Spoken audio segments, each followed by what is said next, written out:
I think we're good. I think we did it. Well, I'm just checking to see if we're in the group. And I don't see anything yet, but sometimes there is a delay. So I'm going to I'll just keep checking. We'll see what pops up. Okay, just in case people are watching, if you are watching, please send us a comment so that we know we are live in the group and that you can see and hear us. Angie, thanks for being a good sport about this. Everyone, yeah, thank you very much. No problem. I absolutely loved your attitude about towards my request of going live. You're like, yeah, be a little nervous, but let's do it. Sounds like fun. I love that. Is that how you are in the rest of Sure. your life?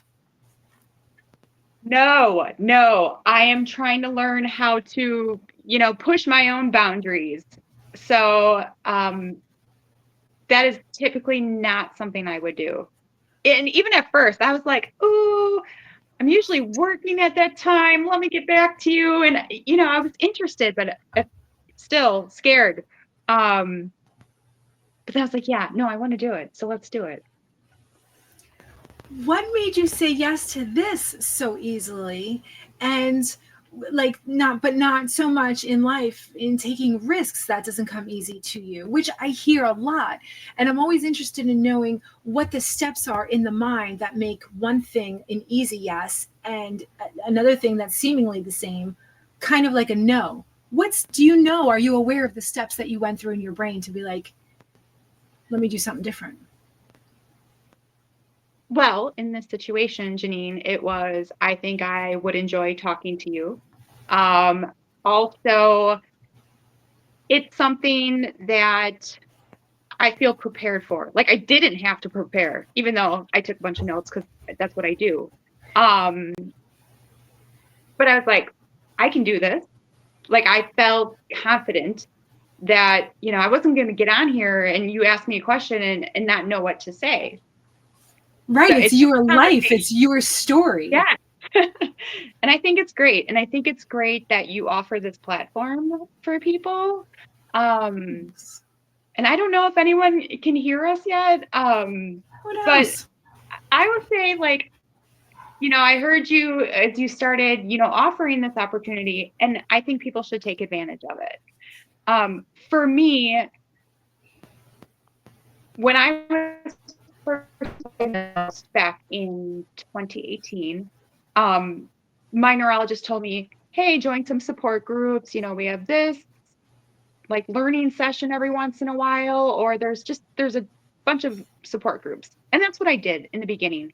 And I remember going back to him and saying, no, they're not for me, because a lot of them are awful. They're awful. They're a pity party. They're like, the end is coming. I don't want to listen to that. And I never get that feeling from your group. Over the few years that I've been a member, you know, I've seen people talk about their success stories. You'll see people say, hey, I'm having problems with this. What do you suggest? But it's all positive. Like, what can I do? Not boo-hoo, poor me. How can I improve this? And that's great. And that's the difference in we're always going to have stress. Life is just about stress. We all have things in our lives that come up that aren't fun. It's not the stress that takes us down. I think it's more the story that we tell ourselves about the stress. One person can say, I can't use my leg. Oh my God, this sucks. I don't know what I'm going to do. I can't do this. I can't, and just downward spiral. That's what we see in normal support groups. And then you have the people that we seem to attract in this group that say, can't feel my leg. Any suggestions? Who is feeling their legs? Let's do something about it. That's the story that they're telling themselves, that it's just temporary. What can we do about it? And that's where, when I talk to people, they say, I have to avoid stress. Stress is what's taking me down. It's not the stress. We can never avoid stress. It's how we react to it and what story we tell ourselves about it that makes all of the difference and changes how we're vibrating. So, where did you get this? Because I was not this person 10 years ago. I was the woe is me. I was, this is the end. I will be in a wheelchair for the rest of my life. And if it wasn't for my two kids, I don't know if I would have ever gotten out of that. Did you always have this positive view, or did you have to learn it? Oh boy, you learn it, with age. I don't know. I always say, my dad would tell me everything always works out some way or another. Don't stress too much. Things are going to work out however they work out. And when I was diagnosed, I would say those first 2 years were very scary. And I think one of the reasons why, like, I agreed to come on here is if there are new members that are in that really scary place where you don't know what's going to happen, like, gosh, I wish I knew then what I know now. I would say for me, in the beginning, um, first off, like, I know I had MS a long time before I was diagnosed. And like, signs going back to when I was a teenager. And anytime I went to a doctor, you're fine. You need to lose weight. You need to exercise, there were times, and it happens occasionally, where I have like a weird feeling, a weird pain. And it's like, oh, I have a pain in my left arm. Am I going to have a heart attack? And then I work myself into a panic attack. And there was one time, I told my husband, take me to the ER. Because my face went numb. Because I was stressed out, and whatever happened, and my face was numb and my arm was numb, and they did an EKG. They're like, you're fine. But what I was trying to get to was that it took me like 2 years to realize that nothing really changed when I got my diagnosis. The only thing that changed was I had a name for it. That's it. So, but the first neurologist I saw, which was like, oh, he's one of the best in the state, go see him. He's a specialist. Yes, he's on this board and he's this famous. And, I got like 2 words with him and then his PA or whatever. But they were pushing me to go on Ocrevus or one of the infusions. And they gave me the pamphlets with all the side effects. And I read it and I was like, no, I don't want to do this. Scared the shit out of you. Yeah. Yeah, those are scary. So I said, are there other approaches we can take, more holistic, natural? And no, if you don't do this, you're going to be in a wheelchair. So I went back to my primary, and she did some research for me. She looked up doctors in the area, and we have in Wisconsin, Freighter and the Medical College of Wisconsin, and they had videos, and she watched the videos of the neurologists they had, and she suggested one. She said, I think you'll really like him. And I do. I love him. So I've been seeing him since the end of 2018. Gosh, so over 6 years. And the first thing, he said to me was, no, we don't need to pull out the big guns yet. There are other options. Still pushing the drugs. And he gave me a lot of information so I could take home and make a choice. And anytime I see people asking about making a drug choice in a Facebook group, I would say that's personal choice. I think, like you, Janine, my kids were young. I have 2 sons. They were 3 and 5 at the time. And that puts a little bit of a different kind of fear. It puts pressure. Right? It puts the pressure and the fear of God in you, because God forbid you don't listen to the doctor, don't go on the medication, and you get worse. Then it's all your fault. Then you did this to yourself. And it's not just about you. You've got your husband and your 2 kids to think about. And when you say it's a personal choice, that's exactly it. People don't like that answer, or a lot of people don't like that answer. But I think what personal choice means is you have to do what's right for you at the time of life that you're in. I had to take the medication because the fear of God was put inside me. Janine, your MS is active. It's right next to your optic nerve. And if it moves even a tiny bit, you're going to be blind. And then there's nothing we can do for you. Hook me up. What do you need to stick inside me? Just do it immediately. So of course I went on the medication. And it wasn't until I had the reaction to the medication that I ended up losing my legs and my arms, where I thought, my God, a year ago when I started the medication, I was nowhere near this. Now I'm completely immobilized. And I wouldn't recommend this to anybody. I quit cold turkey. It was an awful thing to do. Don't ever quit cold turkey. But my naive young self just stopped completely and took matters into my own hands. And in the beginning, it was the scariest thing that I ever did. And thank God I saw immediate results. Thank God, yes, I got worse, because you will get worse before you get better. But I got better. I kept the faith and I did get better. But when people say, should I take the medication or should I not? You're right. I can't answer that for you. I don't know where you are in life, because if somebody said to me when I decided to take the medication, no, you shouldn't do that, go the natural route, there's no way that I would have been able to keep the faith on the natural route at that time in my life. So the medication was what I needed. And don't you find in support groups, they want you to do what they're doing. They want you to lower yourself to their vibration and be in the fear, because as soon as they get that MS diagnosis, they have a badge of honor to wear. They are an MS warrior and they want to be heard. And so many of us out there aren't heard. We don't speak up. So for the first time, without having to speak up, all we have to say is we have MS, and all of a sudden we're a warrior. So I've come a long way in understanding why those support groups are so negative. And like you said, there's a time and a place. I'm just not there anymore. And like you said, I don't think we're attracting that in Minding Your Soul at all. Of the 2,500 people, I haven't had to kick out one person for being negative. Everyone who's attracted to this group is of the mindset, and I don't even set the rules. Do you remember when you joined or why you joined? I think I heard about your group in a different Facebook group for people with MS, and I went and I checked it out. I don't remember exactly how long I've been a member. I probably would tell me if I look. That's true. I could probably look it up. It's somewhere in here. But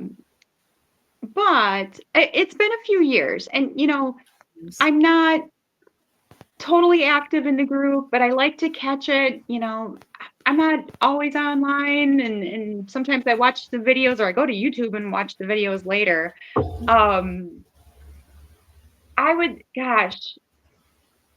For me though, so when I was diagnosed, I like facts.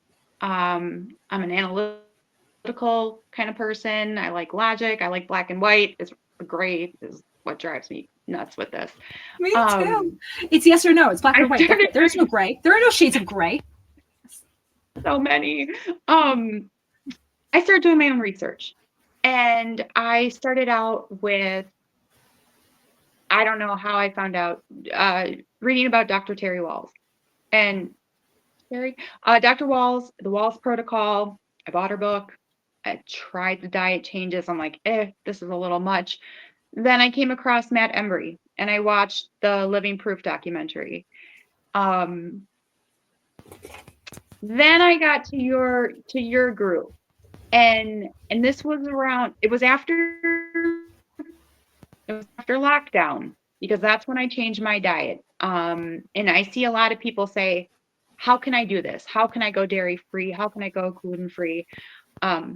For me, it was easy, because I did it in lockdown. We weren't going to restaurants. We weren't going out. I wasn't eating at the work cafeteria. People weren't bringing in donuts, to the office. So it was easy for me to make those changes. And what I saw with all of the groups, it was just that similarity. Cut out the dairy, cut out the gluten. From your group, I have completely cut out the egg. I think there's some allowance in the others for the egg, but I have now cut that out as well. And gosh, so I started in lockdown, and by the time September rolled around, they were talking about opening the office again. And I remember my clothes were baggy, so it's like, I'm gonna go shopping. So I went to Kohl's department store, and Kohl's, I love Kohl's. I knew I had lost some weight. And I grabbed like a size or two down from what I normally wore way too big. I didn't even Still, realize. wow. I didn't realize because I had been living in sweat at home Sweatpants, every and day, you don't see the or weight loss, you joggers. don't see the weight gain. Yes. I was not, because I didn't do it to lose weight. And I always struggled. Like, and my motto or my saying was, I used to live to eat, and now I eat to live. So yeah, I went from like a size 14 to an 8. Oh my goodness, without even trying. It's Without trying. amazing what the body does when you give it what it needs. You don't have to work hard. You don't have to starve yourself. You still ate. You still enjoyed your food, I'm assuming. Yes, I learned how to cook. I learned how to cook. I tell everyone, I found a book by Michelle Tam. She has Nom Nom Paleo. That's her Yep. brand. Her cookbooks have like, it's almost like comic book style where it's like all squares, every step, there's a picture. And I just, and everything's great. I'm like, I'm making ribs, I'm making crab cakes, shrimp, like good food. And And you everyone's like, didn't oh, you're feel crazy. deprived, even though you No, were gluten-free, dairy-free, egg-free. You didn't feel deprived. no. I mean, it sometimes it sucks. Like, my kids, Pizza. they had a half day of school. So my husband picked up a Rocky Rococo's pizza, which is, it just smells so good, you know. Mhm. I live in Wisconsin. I don't do dairy. I don't do cheese. People are like, how can you do that? And I'm like, you know what? Yeah, I miss it sometimes, but my body just feels better. I suddenly had energy that I hadn't had, I don't think ever as an adult. I think I was sluggish and overweight and like not feeling great for my whole adult life. And I was like, Because you oh, didn't know what it felt like to feel good. You got used to yeah, how you were feeling. So yes, let me ask you something for the people who are watching right now who are thinking about going gluten-free, dairy-free, egg-free, or starting somewhere on that journey. They're probably looking at you going, no, there's no way. There's no way that you didn't find this difficult and didn't feel deprived. Did you know, two parts to this question, before you started eliminating anything, how did you know that you were going to feel better? Or did you know that you were going to feel better doing this? Or did you just do, let's just see what happens? let's, you know, when I think what, gosh, seeing the stories from Dr. Walls and Matt Embry was like, I'm going to give this a try. I knew, like, I always struggled with my weight. I knew it would just be good. And again, it was lockdown, so I'm like, what else do I What have to else am I do? You know? doing? Right. So, and like I said, I didn't monitor my weight. I wasn't thinking about my weight. Um, but just, I started feeling better. And I, yeah, I don't know if what the two parts were. I didn't expect it. I The just second thought I'd part give it was, a chance. that's exactly what I wanted to know. The second part was, I was going to say, what allowed you, what made you keep the faith making those changes that it was going Yeah, to lead to something good? Because I find yes, that there's a lot of faith involved. yes. So I have something, and I've told people this, and I like to share this. So, when I was diagnosed, you know, I was in to see my neurologist every 6 months, MRIs, brain, thoracic spine, cervical spine. I've got lesions in the spine and, you know, brain. And just that beginning time was so scary, like after diagnosis. And every 6 months, I'd go in for my MRIs, and they'd say, oh, looks like you have a new lesion. Oh, another new lesion. And then I didn't go into the doctor for a while during COVID. I had some virtual meetings because they were trying to keep, you know, people out if they didn't have to be in there. Um, I would say, so it's been like 4 years. I have not had one new lesion in 4 years. Is it the diet? I don't know. Is it Who having cares? faith, as you Right. say? I'm not a religious person, um, but I'm going to go like, this is my experience. This is what I'm living. My doctor, who again, I love him. He's a great doctor. In the beginning, he said, there's no special diet. Just eat a healthy diet and, do these things. And in the last 2 years, he had said to me, oh, wow, did you lose weight? And I'm like, yeah, a couple years ago, but he's so busy. I don't get to see him that often. Um, Tell me again what you're doing. And he's making notes. He's paying attention. You got a good doctor. He's great. I love him. The fact that he's even paying attention to you saying, Yeah. I've stopped eating this and I've stopped eating that. He's listening because he wants to pass this on to his patients, is what I'm assuming. Yeah. Most doctors, God, keep going. I was gonna say, so, when he gave me the choice to go on a DMT, I ended up going with, at the time, Aubagio. It's now generic, it's teriflunomide. And he said to me in my last appointment, we can talk about you going off this. If you stay stable, we can talk about getting rid of this. So I'm like, all right, let me know. Let me know. That is the best way to do it. If you were to do it in a state of fear, I'm not going to take the medication, I'm going to do it, I'm going to do the holistic way, and I'm going to change that stress and that fear going into it that way would not have I don't think would have led you to the results that you got. The way you did it was, all right, this is what the doctor says. Great. I'm going to do this. I'll take the medication, but I'm also going to do my way. And then you started seeing results and you're like, I'm losing weight. I'm feeling great. Even my doctor is noticing, wow, no new lesions. This is great. Now you're doing it with him. I think we could take you off the medication. All right, let's do it. You've already, I don't know if you know this, but you've already killed the virus. Like, you're done. You've stopped feeding the virus now for years. You've killed the virus. So now getting off of the medication, you're not going to get worse before you get better, because all the medications do is they kill the part of the immune system that is responsible for attacking viruses, because it made perfect sense. It's logical in what they saw with the instruments that we had available in the medical industry to see inside of our bodies. They saw an attack. They saw the myelin and they saw the immune system attacking. And they saw one part of the immune system. We call it the special ops part of the immune system, because the immune system works on a hierarchy. You got the part of the fighters that are responsible for the common cold, all the way up to this special ops unit, which is responsible for killing viruses. And they saw that unit was doing the attacking of the myelin.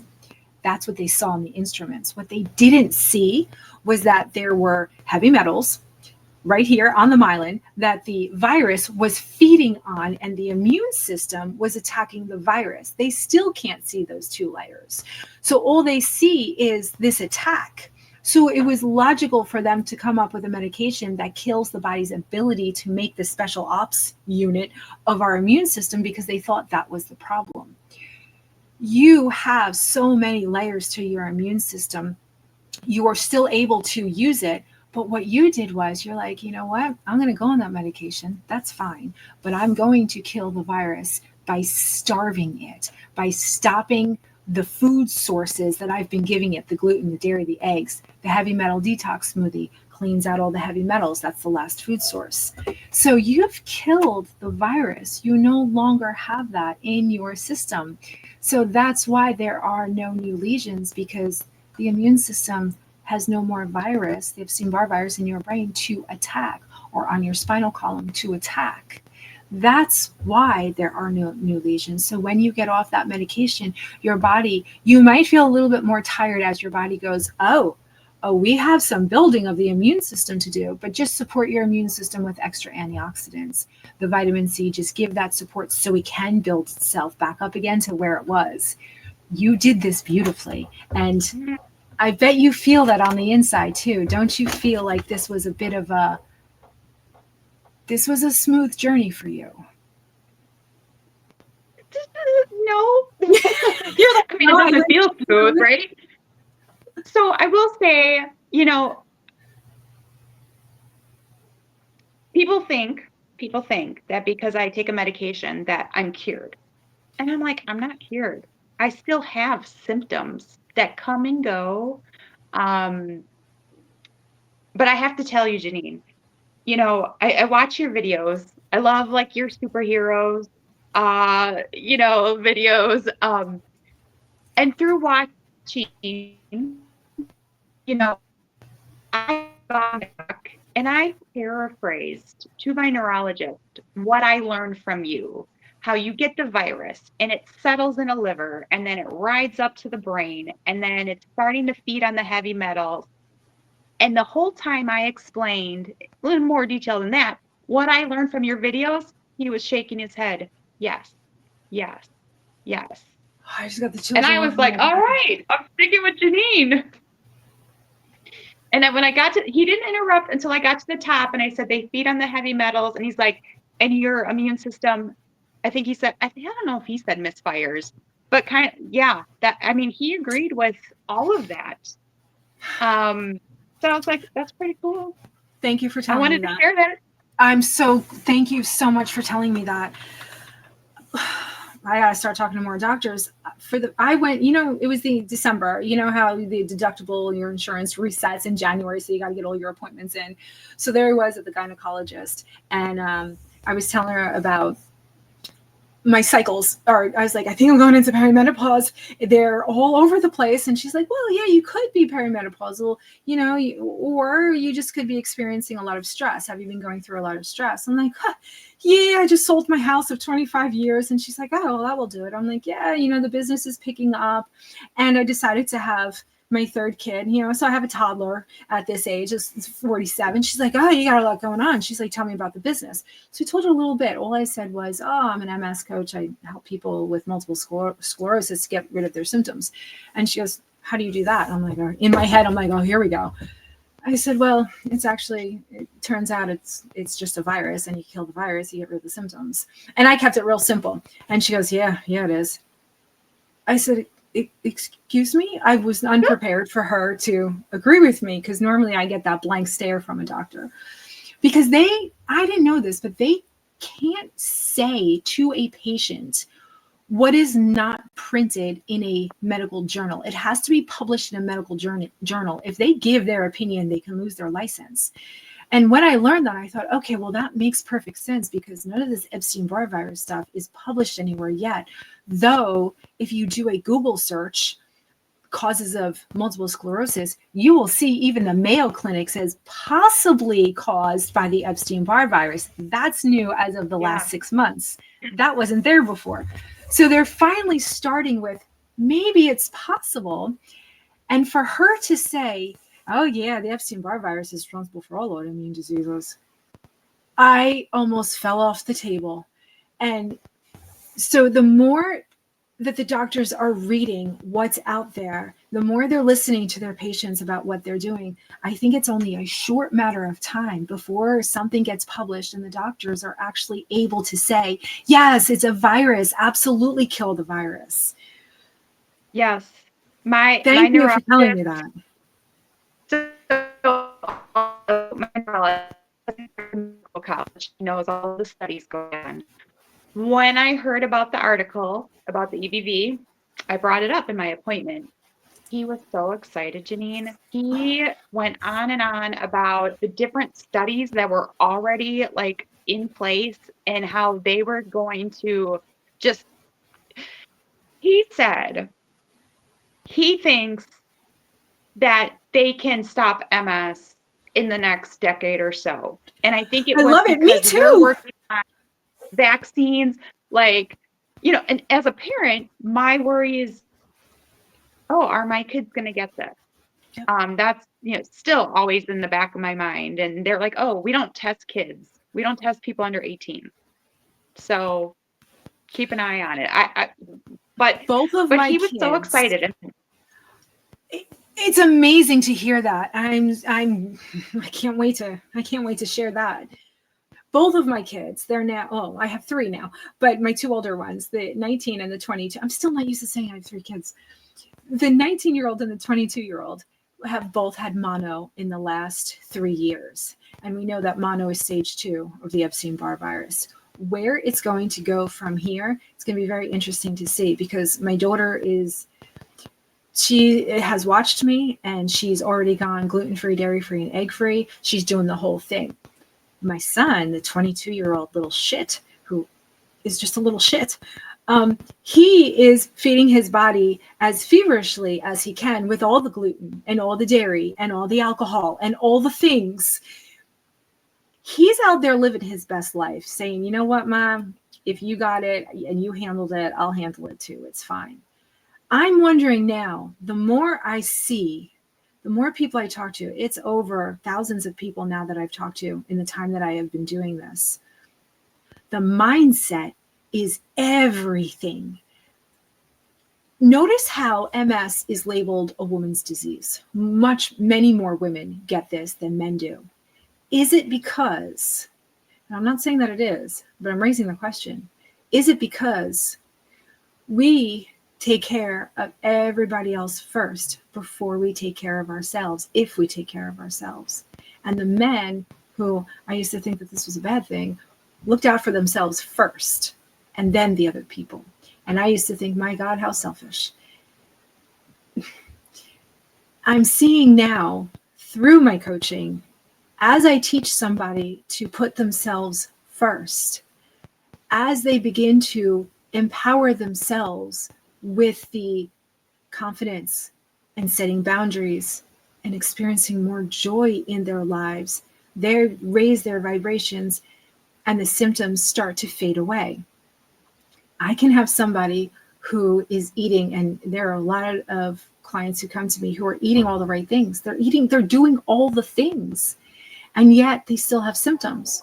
We start diving into the phase 2 of the protocol, where we talk about the confidence and the empowerment and using your words and prioritizing yourself and joy. And all of a sudden, symptoms start going away. Did they change what they ate? No, they already had the great base of what they were eating and what they were not eating. But the part that they were missing was the joy, the putting themselves first. So it's going to be interesting to see now with my kids, adding them to this trial of what happens with the two of them, because I agree with that doctor. I think it's only a matter of time, maybe a decade, if that long, before they recognize, one, it's a virus, but once you get rid of that virus, there's something else very important to take notice of, because even though you have killed the virus, if you have those subconscious programs running of, I am stuck and I have no choices, that's what's going to affect your mobility. And until you reprogram your mind to know that you do have choices and you are not stuck, that's when your body starts moving, because your body is only manifesting what's going on in your mind. Have you seen that on your journey in these last, going on 5 years now since COVID? So I would say, I talked about, like, I changed my diet and I didn't have any new lesions. Something that resonated with me in your response to my question from last week's Live at 5 was that you made a comment, something along the lines of, sometimes it's in our head. Not I hate really saying like that. all I in your know. head, I but hear it's kind you. of in your head. Mm-hmm. But so I think for me that when I changed my diet, I had a sense of control. I felt a sense of control over something. I have a piece of control over this. And I think that positivity helps me. That empowerment, yes, the positivity. It. A more specific word would be that empowerment is what raised my vibration and gave me the confidence, because finally there was something that I can do. Were you accustomed to taking control in your life? Were you accustomed to saying, I'm going to do it my way? Maybe not. I don't know. I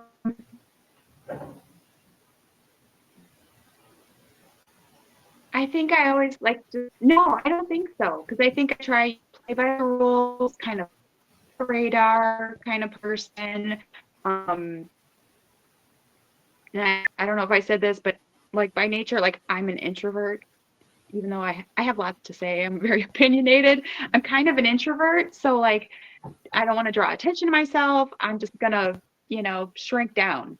That's how I was. And, you know, you get to the point where like, no, I'm just going to do what I need to do. And so I'm still learning. I'm constantly trying to find new ways to manage stress, not let things get to me. Like I said, I still have symptoms.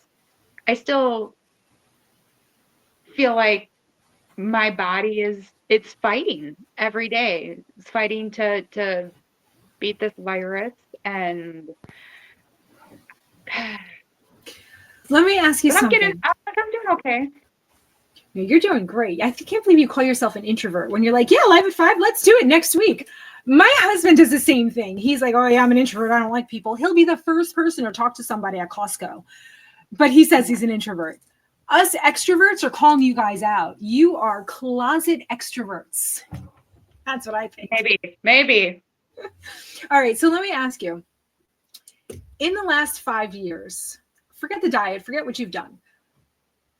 What has changed about your personality in the last 5 years that you can look back and say, yep, that's not me anymore. I don't do that anymore. I like this person. Can you give us a little insight as to how much has changed personality wise? I don't know. I guess taking more ownership in my life. I don't go out much. I work remote, but I changed jobs during this time. I moved into a manager position. So just, finding things that like I see an issue with and doing something about it. Speaking up more. Speaking up more, I was just going to say that. Yeah. Did you find that you are now using your words? That's my phrase. I've had to learn how to use my words. Do you find that you're using your words a lot more and it comes comes more easily to you than it did 5 years ago? Yeah, I think I'm finding better ways to use my words as well. Again, just like with the stress management, I have a wellness coach, and it's an offer, something that my company offers, free coaching. I meet with her all the time.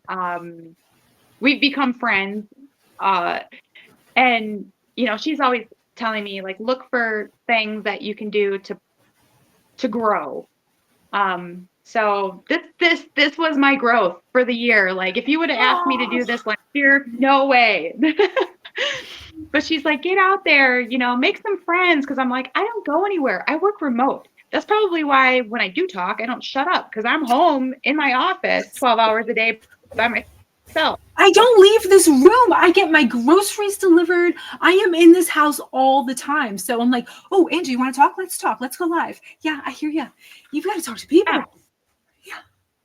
Yeah. So yeah, that, but then the stress management. So we talk about stress management because I'm like, stress is horrible for anyone, but it's tough on people with MS. So she always asks, how are you managing your stress? And I'm like, I don't know how to operate not under stress. And my husband, so easygoing. Nothing bothers him, right? Nothing. And the fact that he doesn't worry about anything makes me worry 10 times more. So it's right, just, because someone needs to worry. Yes. So I'm learning little bits, little steps. I like that you called it stress management. Yeah, because it doesn't go away. You said that earlier.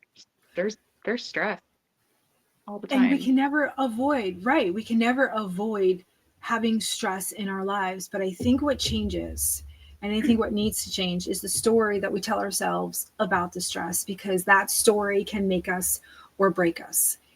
Everyone experiences stress. And when the doctors say, oh, stress is bad for MS, you can't have stress. How are you supposed to live up to you can't have stress? But what we can change is the story that we tell ourselves about the stressful events that happen in our lives. So let's say something terrible, and I've talked to people who have lost their jobs. one person's perspective on losing their job is, this is the end of the world. I'm not going to be able to pay my bills. How will I live?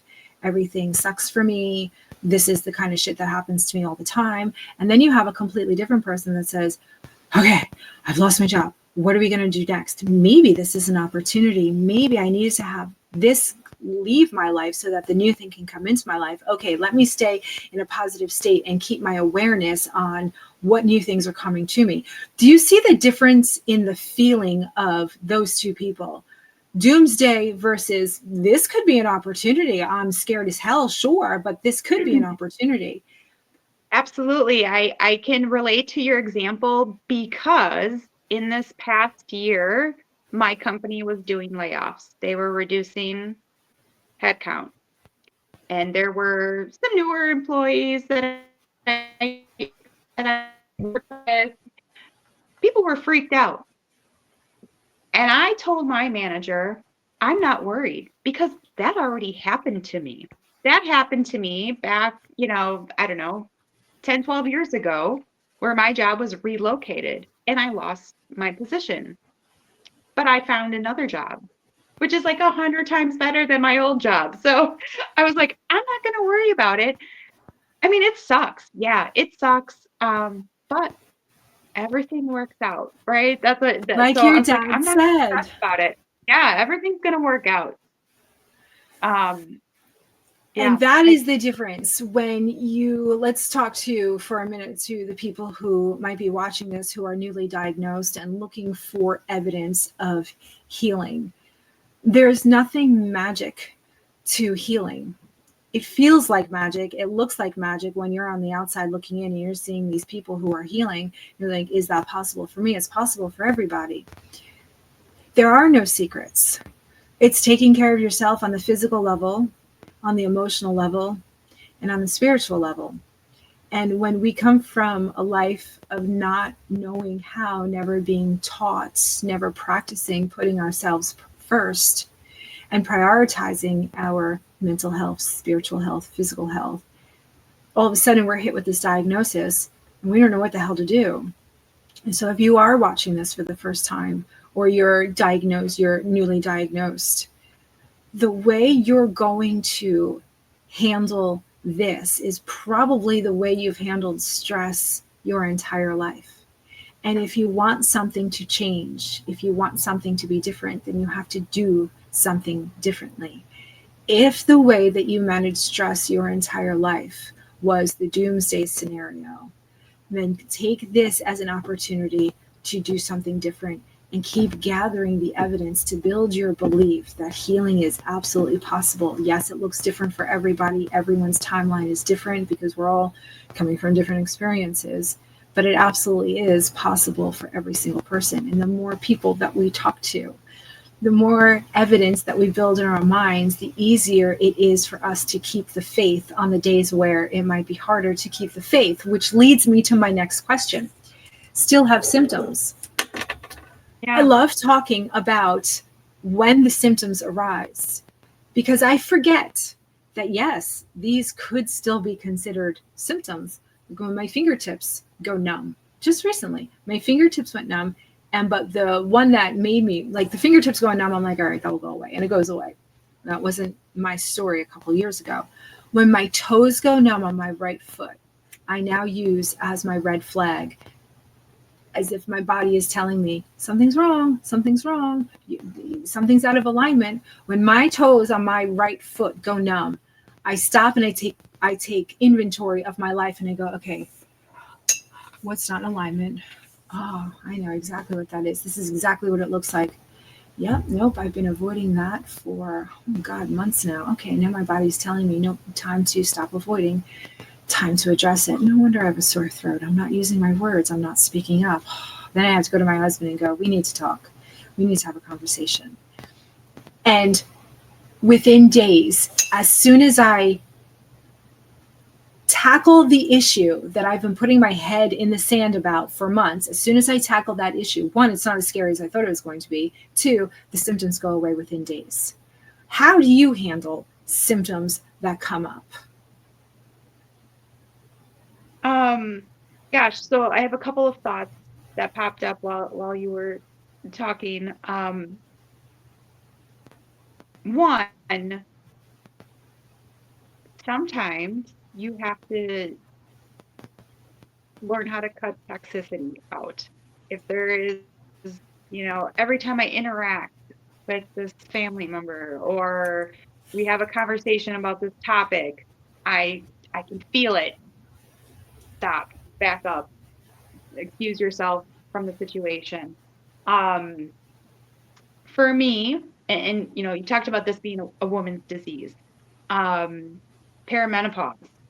You know, I've asked my doctor, do you do anything different for your patients that are going through menopause or in perimenopause?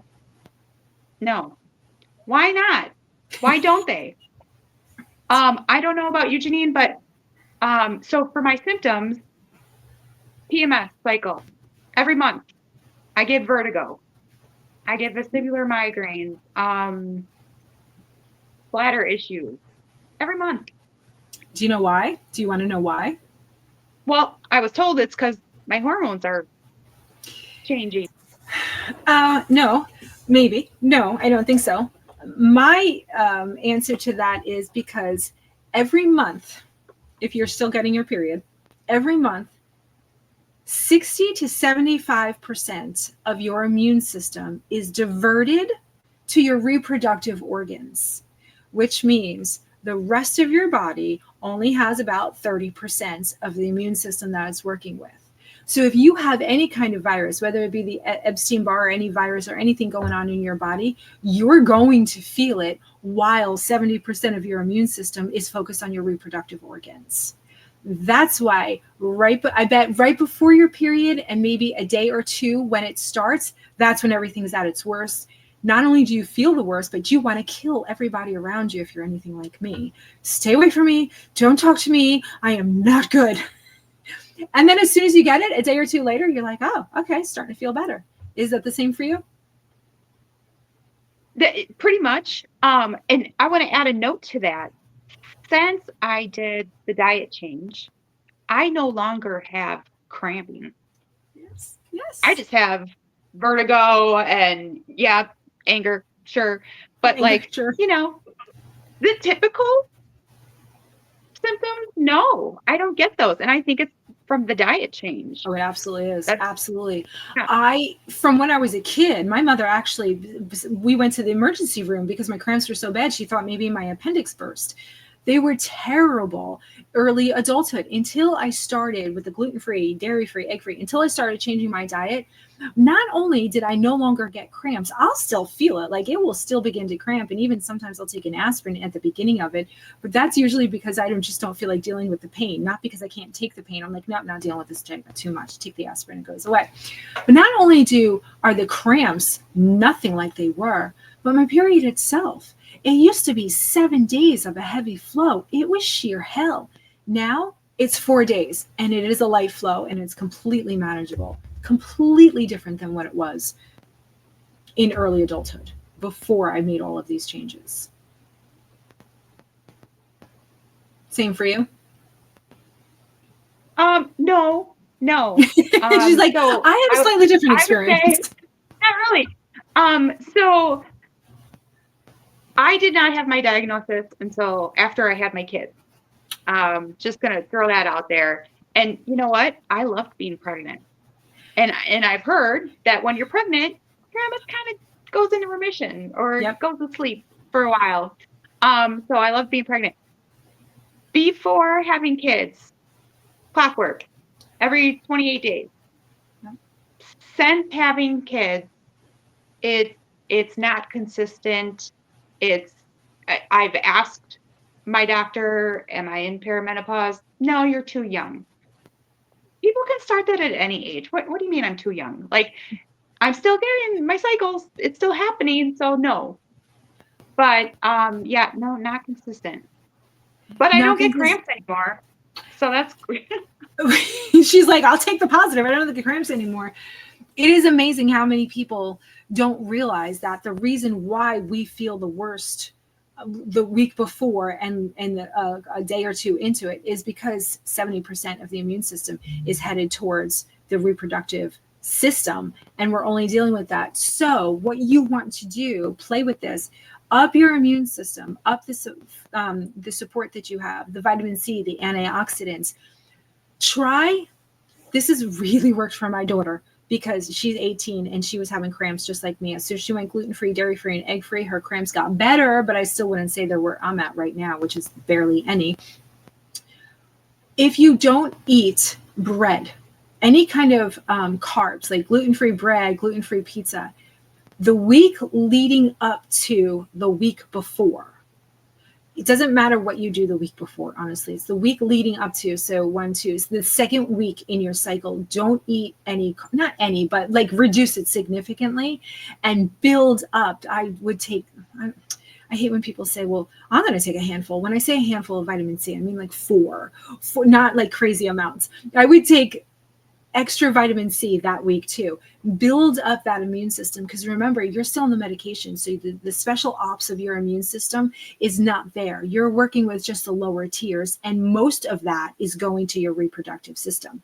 So build up what you have as much as you can before the week before your period, and you will notice a huge difference in your cramps, and hopefully the timing too. I'm not exactly sure on that. But let me know about the cramping, if that gets better. I have no cramps. For me. I'm sorry, you're right. Not the cramps. I'm still thinking about my daughter. The symptoms of the migraines and the vertigo, let me know if that gets better by cutting out the carbs and increasing the vitamin C. Excuse me. All right. I'll try that. And I don't know how much time we have. It's so funny. I just looked at the clock for the first time. I'm like, holy shit, it's been over an hour. But we didn't start right away, so it really hasn't been over an hour. So I wrote down a few questions I wanted to ask you, Janine. Sure. Kind of in line with my question from last week about, the food. For me, I loved your response. I loved your example of how your husband gave you those chocolate waffles, I believe they were, and you didn't know. My husband for Christmas gave me a towel that says, "Get your gluten hands off my towel," or something. So it's just for me. But I always wonder about the cross-contamination. And again, I said, I think part of this is because of my son and his extreme nut allergy. On a scale of 1 to 100, he was over 100. So like I've been just petrified ever since. So like the other day, I put some potatoes in the oven. I'm roasting potatoes. I've got it on convection. Air's blowing around. My husband, he makes the kids food. He's a saint. He feeds the kids. He puts a tray of crescent rolls in with the potatoes. And I'm like, you're blowing the gluten all around. I'm not going to eat those. But then I'm thinking to myself, we only have one oven. Is it really okay that he cooks the crescent rolls and then I wait 5 minutes and then I cook my food? Does that even help? Oh, I got an answer for you. I don't know how many people are going to like it. Somebody said this to me years ago, and it really pissed me off, and I didn't talk to them for a long time. That person being my brother, who is a very successful life coach today. We have a great relationship. But when he said this to me years ago, it pissed me off so bad, I avoided him for years. We were at my mother's house, and the same thing, I was concerned about the cross-contamination. And she used, or somebody, not her, my aunts, used the same spoon in gluten-free, and then first in the gluten, and then in the gluten-free. And I see this, and I'm like, oh, God. He goes, my brother, Janine, do you think this is all in your head? Like, do you think this is real? The rage that I felt in that moment, because I had worked so hard to be gluten-free and it was making such a difference. And how could he not recognize the difference that it had made? How could he say such a stupid thing? Like, do you think it's all, he used the word psychosomatic. Do you think this is psychosomatic? I'm like, all in my head. God, did that piss me off. So here we are 15 years later after that. And for anyone who didn't see last week, end of the summer, so end of August, just recently, my husband and me and my son are coming home from a barbecue, and I had brought a big salad to the barbecue, so that's what I ate, because I don't like eating potluck stuff anyway in someone's backyard. This food's been sitting in the sun, but it was all gluten anyway, so I didn't eat it. So we're in the car, and I'm like, oh, I'm starving. We have a 45-minute ride home. So he had packed my son Jackson's lunch and or food to bring also to the barbecue, because he's picky, not because he has any kind of, besides the peanut allergy. So I'm going through the bag and I'm like, oh, what are these? He's like, oh, I found them in Pennsylvania. I forgot to tell you, they're chocolate waffles. They're delicious. I'm like, oh. He goes, they're gluten-free. You can have them. And I'm like, what? Are you sure? No, I trust this man 100%. There's no reason why I shouldn't. And I go, are you sure? He goes like, yeah, positive, they're gluten-free. I'm like, all right. And I taste them and I'm like, these are delicious. And I ate the rest of them. They were little, but there was like 4 of them. They were like the little mini waffles.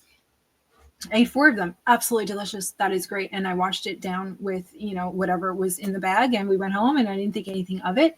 The next day he had to go to Boston, whatever, a couple states away for 4 days. He went there. The next morning I woke up and I was achy, and I was like, oh God, great, whatever. I probably slept wrong. I didn't think anything of anything and went through my day.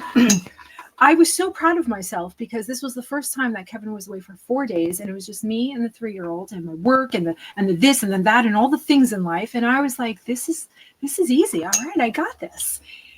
I wasn't feeling tired. Everything just flowed nicely. He comes home that Thursday night, and we're sitting on the couch. He's like, by the way, I got something to tell you. I'm so sorry. Those waffles were not gluten-free. I go, what? He's like, yeah, the first ingredient was wheat flour. I'm like, okay, what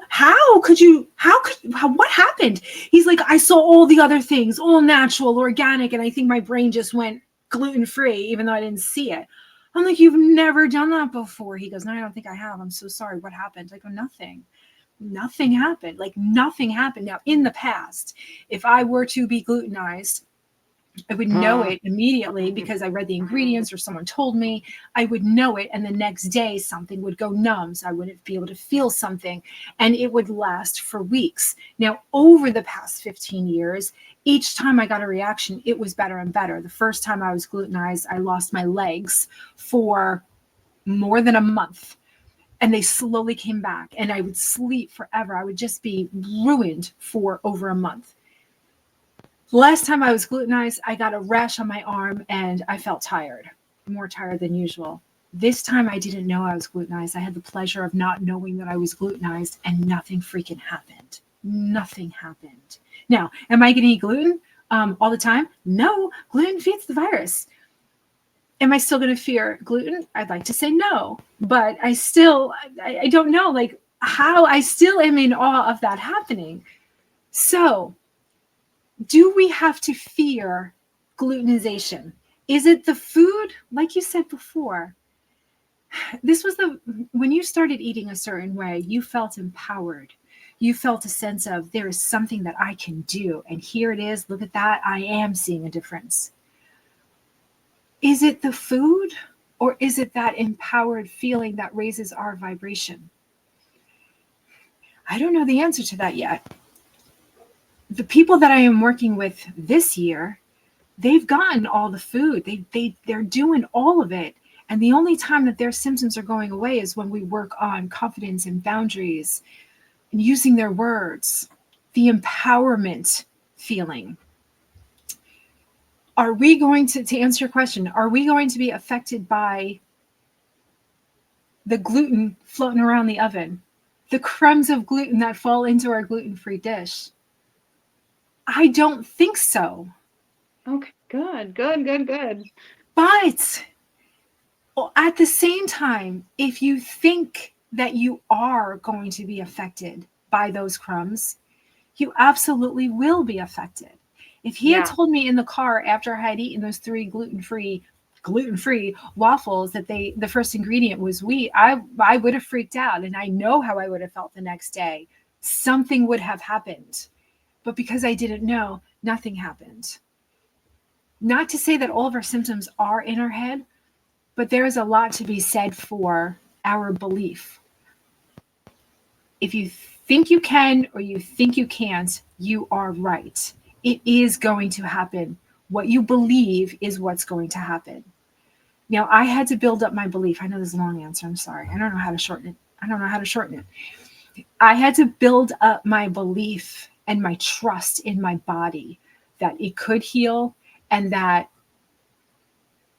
I knew what to do to take care of my body and that I will always know what to do to take care of my body. And that took me 15 years. And what I'm now teaching people is how to get that belief in a much shorter time. I think the only way to know is to go by trial and error, is to test it out, is to trust yourself. And I'm so sorry it's 6:18. I know I've taken up so much of your time. We No, could try to end this. I have a couple, and I will be very quick. I have a couple things. No, for you, because I thought you were looking at your husband and he was like, come on, can we eat dinner? No, they just came in, so I'm like, oh, plus the light, I just like, oh, okay, good. Light. So I scooted back. So just like a week or two ago, I said to myself, you know what? I've probably been getting gluten this whole time and didn't know it, and I was fine. But still, like, would you put No, something? I still wouldn't. Well, and your house is a gluten-free zone, where mine, we got everything. So we're just a nut-free zone. Yeah. So, but there was a time, like my husband and I are, if you knew me a year ago, my husband and I were not doing good because we live together. Today, we don't live together. He has his house, I have my house. He's here all the time, but he goes home and goes to his house. And I think that's why our relationship is doing so well. So my point was, there was a time where my house wasn't gluten-free. He had his food in there and he would have his stuff in the freezer, in the refrigerator, whatever. I still didn't fear it because I was very intentional. I would love to say today, because I know people who went gluten-free, healed themselves, and now can eat whatever they want. And people ask me all the time, is there ever going to be a time where you eat gluten? And I don't know. I'm taking it minute by minute. If I know that gluten feeds viruses and eggs and dairy feed the streptococcus bacteria, why would I eat that? I don't think that I don't think I'll ever choose to eat gluten, but I think my fear of being glutenized and accidentally eating these foods is slowly going to go away. Nothing happens overnight. And my accidental glutenization from my husband just happened in August. So I don't know. All I know is that I love every minute of how I'm living right now without any fear. And I'm just going to stay in this moment. And this is where I am right now. I don't know. Yeah. Okay. So, I have a couple things, just kind of a yes or no. And I think I've asked you this like before in chat. But I'm going to ask again. Well, good, because some people didn't see it. Right. So when I started, the Walls diet and then went to the Matt Embry diet, Best Bet diet, they were kind of strict, and there was no legumes. So no beans, no peas, no chickpeas. And a lot of those gluten-free products have chickpeas or whatever. So do you care about legumes at all? No. And in fact, the things that you just mentioned are a huge part of my food every single day. If you do some more research on why they say no legumes, it's because of what's the word that I'm looking for? Why is it escaping me right now? The things that are in the legumes. Thank you. Yeah. I could not think of that word. They're saying that lectins are the problem. And if you do some more research on where lectins are found in all fruits and vegetables. There are lectins in all fruits and vegetables, and there's actually no connection between lectins and viruses being fed. Okay. There's no connection. So no, I never stayed away. In fact, chickpeas, I buy a case of them probably once a month from Costco. I do everything with everything with chickpeas. I just bought hummus. I haven't had hummus in years, and I was like, I'm back in. I love it. So okay, yes. Along the same lines, my very first, I call her a client, but I was just like, hey, I think this works. You wanna hear about it? The very first person that I ever worked with, she was on the Best Bet diet, and that was all no avocado. There were no fats in there. I know, exactly. And I was like, oh God, avocados are one of the most healing foods. Your brain is made up of fat. You need the fats.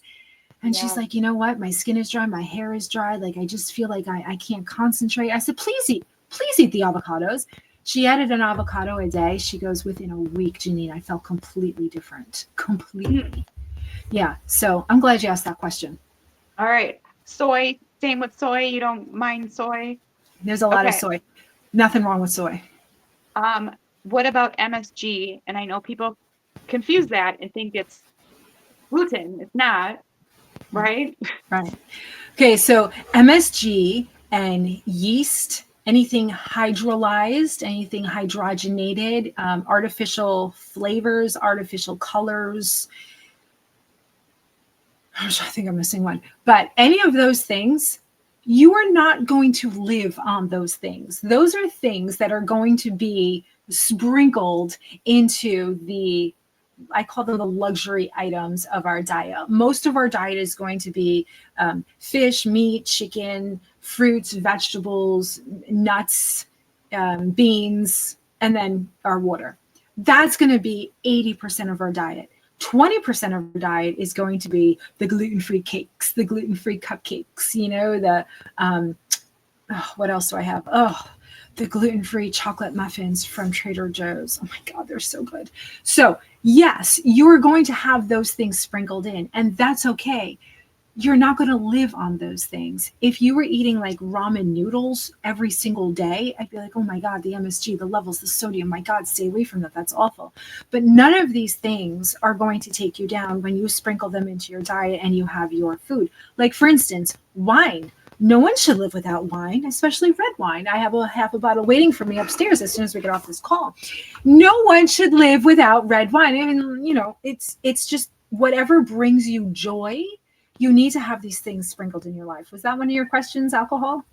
Wine is next because I learned that they use dairy proteins or whatever to ferment the wine, or I don't know what the word is, but I Get learned that. yourself a good organic wine. You're going to get a good organic wine, and it's not going to have it's going to have the naturally occurring sulfites and tannins that are in there, but they're naturally occurring. They would be in there anyway. Get yourself an organic wine and enjoy the shit out of that, because if wine brings you joy, you need more joy in your life, and the wine is gluten-free, dairy-free, and egg-free, so you Okay. enjoy that. Yes, I have it. Okay. I have it. I'd like to say every weekend, but more so in the winter than in the summer. Huge wine drinker, but like I was just reading and they were like, oh no, it's you got to make sure it's vegan otherwise because they use dairy to casein or whatever to bottle the wine. I don't know. Remember the Trader Joe's chocolate muffins that I just referenced, or the Trader Joe's gluten-free everything bagels? They have egg in them. And these are my splurge items. These are the items where you're like, you know what? I need a fucking chocolate muffin. I eat it. It has an egg in it. You can have these things in your life. You're just not going to live on them. You've gotten to yourself to the point where most of your symptoms are gone. Now you're going to start testing things. And now I hear in my mind, but Janine, you're not testing the gluten. No, gluten scares the shit out of me. And probably that's why it would affect me, because it scares the shit out of me. Because when I wasn't scared of gluten, when I didn't know that I ate it, nothing freaking happened. So that's my new journey that I'm on, is trying to get over my fear of being glutenized. Okay. One last question for you, not food related. Um, what are your thoughts on vaccines?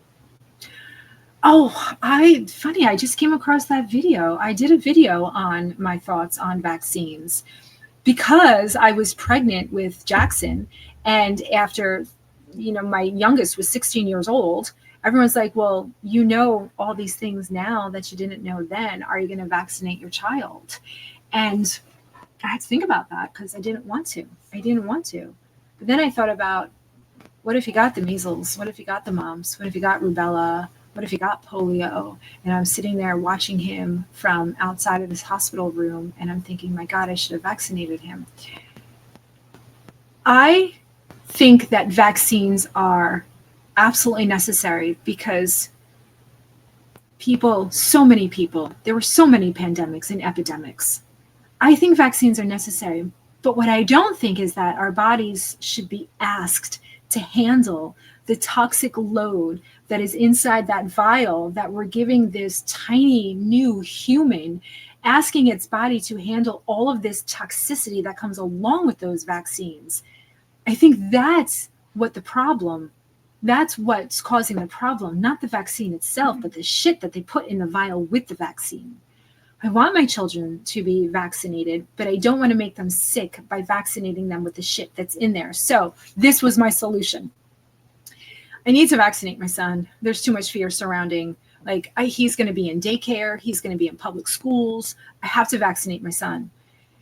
But I can do it in a way that's not going to overwhelm his body. So when I went to the pediatrician, they're like, okay, we want to give him 3 vials and there's going to be 97 vaccines inside each vial. I'm like, okay, this is what we're going to do. It might take me more doctor's appointments, which it did, but I gave him one at a time, just one at a time.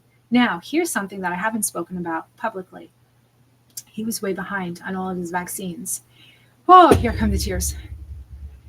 He was way behind on all of his vaccines because I was spacing them out. Now, I don't regret my decision. I don't. I would still, because it was great. It was one at a time. And the doctor pressured me into catching him up because daycare was pressuring me because he was behind and they were going to get audited by the state. So I said, okay, this one time we will give him 3. So we gave him 3. Now, before we gave him the 3, he was saying mama and dada, and we were pointing to our nose and we were pointing to our chin, and he was about 1.5. I gave him the 3 because I got pressured into doing it. He hasn't spoken since. He's going to be 3 years old in March, and he hasn't said anything since. He doesn't say mama. He doesn't say dada. He doesn't talk. He communicates well, but he doesn't make any sounds. And so my husband and I, it's hard not to think that it was the overload from those 3 vaccines that I did. It could absolutely be a coincidence. I don't have enough information to say it was that. All I know is that he was hitting his milestones and now he's not. And I wish I would have stayed with doing one at a time and not gotten pressured into doing it. I'm not worried. I know he's going to talk. And I know that his body can handle anything. I just need to clean it out. And if I can get him to drink more of that heavy metal detox smoothie, it would be great. I can't get him to, he's going to be 3 years old. So I don't know if I clearly answered any part of your question, but that's the answer. And so I'm sorry that has been your experience so far. And I will say, if you talked to me 5 years ago, pre-lockdown, I would have laughed at anti-vaxxers. Like, right. We all get vaccines. We're fine. When I was pregnant with my youngest, I got the flu, and they were like, you really need to take this, I don't know, Tamiflu or whatever. Tamiflu. And I was like, is it okay that I'm pregnant? And they're like, yes. Now, I mean, just a coincidence, my younger son has all of the allergies. Peanuts, tree nuts, eggs, dogs, cats. None of us have that. My husband's family doesn't have 50 allergies. My family doesn't. Why does he? And you're left wondering, what did I do? Was it because of what I did? Yes. I ate Snickers ice cream bars like crazy when I was pregnant. I was living it up. I was like 270 pounds by the time I gave birth. Oh, I gained 85 pounds with every one of my 3 children. Yep. I ate everything in sight. The other thing that I tell people is the COVID vaccine. I chose not to give my boys a COVID vaccine. My neurologist, he said, yes, you should get it. But he also told me he had so many new patients diagnosed with MS after they got the COVID vaccine. Yep, I believe that. And so I am like, no more COVID vaccine. Nope. And I love your doctor. He's so open, and I want to talk to him. I love him. But so like I think I'm at the age where it's like shingles. I should be getting a shingles vaccine. No, thank you. I had a tetanus shot, whatever, when my oldest was born. He's 12 now, so I'm 2 years past, and I'm like, nope, not doing it. Right. My kids, yes, they're still getting vaccinated. Me, I'm like, nah, I made it this far. I don't need any more. Same thing. I I won't do don't the trust them. COVID. I won't do the chicken pox. There's another one that they were trying to push for, whatever that one was. It had something to do with our reproductive organs. With I keep calling him Christopher. That's my oldest. With Jackson, the ones that I don't have to get for him for daycare, I don't get them. Like the chicken Okay. pox one, the COVID one, I don't get those for him. It's, you know what? I have to tell you this. Like within the last couple of years, my kids, they go to school. They have to be vaccinated to go to school. So they're Yep. vaccinated. Yep. And we just like right before break, we get the notice from the health department or whoever, like, oh, there's people with kids at the school with whooping cough, pertussis, and Yes. we're chicken pox.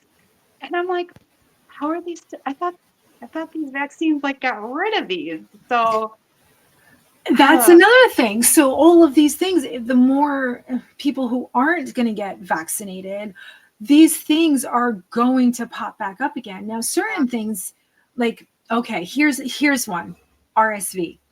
RSV, when my older kids are 18 and 22, RSV, like that was just part of being an infant. You got RSV. We all got RSV. It was not a big deal. Now you see the commercials, RSV is deadly. It could kill children. yeah, Because they're now selling or offering a vaccine. Now there's a vaccine out there for RSV, and they're saying that you have to get it, and it is so deadly. I'm like, everyone gets RSV. Jackson, it was right before the vaccine came out that he was born. He got RSV when he was 4 months old. I wasn't worried because both of my kids had RSV. I think it's going to get insane, and I think I'm going to stick with, if it's not going to kill you, we're not getting vaccinated for it. Polio and measles and all those things that were epidemics and pandemics, yeah, they killed thousands and millions of people. Let's get the vaccine for that. But we all had the chicken pox and we all had RSV and we all survived and it was fine. I don't believe in getting vaccinated for everything. I believe in trusting the immunity of your God-given immune system. That's where I am now. I don't know if that's going to change, but that's where I am now, and that's what I did with Jackson. And we'll see if he starts talking. He's got every therapist, the speech therapist, the occupational therapist, and they all say we can't find anything wrong with him. Maybe he's just autistic, and we're not seeing the signs yet. We don't know. So I don't know. I'll keep you posted. yeah. It's a week by week thing over here. Oh man. Okay. There was a lot, right? There's always a lot. Yeah. Like you asked me a question and you never know where it's going to go. That's all right. That's all right. Those were like my top couple questions. I mean, This was didn't great. know what we were going to talk about, so I had a bunch of things jotted down, and we didn't even get to them. And for everyone who's watching right now, and you'll probably be watching a recording because I don't think we ever actually went live in the group, even though it does say we are live. Anyway, if you're watching this right now, Angie and I didn't talk more than, I don't know, was that a minute and a half that we talked on the phone that day? When we decided to do this, it was just over comments in Facebook. This is real conversation. This is how it goes. And if you enjoyed any of this, please leave a comment saying, yeah, no, I want to see more of these, because I think the more we realize that we're not as far away, we're not as different as we think we are from each other. We're all living these lives, trying to do the best that we can, trying to understand and what should we believe and what do you do? And it just helps to know what everyone else is doing so that you don't feel alone. And it's just a little bit easier to make these decisions for yourself. So the Live at Fives, Meet the Members, I think we're going to do more of. And Angie, if you would like to do more of these, I think we can build on this and maybe have a couple people and start a conversation if you want to do it again. Yeah, absolutely. Thank you. Thank you. These are great. And I think, the sense of community that you're building is wonderful. And I would encourage other people to do it, to have a conversation. I think, one of the notes that I did make to myself is it's lonely sometimes because no one that doesn't really that doesn't have the disease, as much as you tell them and explain and share, they don't They don't know. They can't know. Even your husband, even the man who lives with you and sees you every day, he has no idea what's going on in your mind every day, minute to minute. So you're right. The more people that we can talk about this and just feel a sense of normalcy, and we are all connected, we will do more of these. I so appreciate all of this time, and I know everybody watching does too. Thank you. Thank you, Janine. All right. I'm going to end the stream right here. You stay right there, though. I'm going to end it here. Goodbye, everyone. Thanks for joining us. And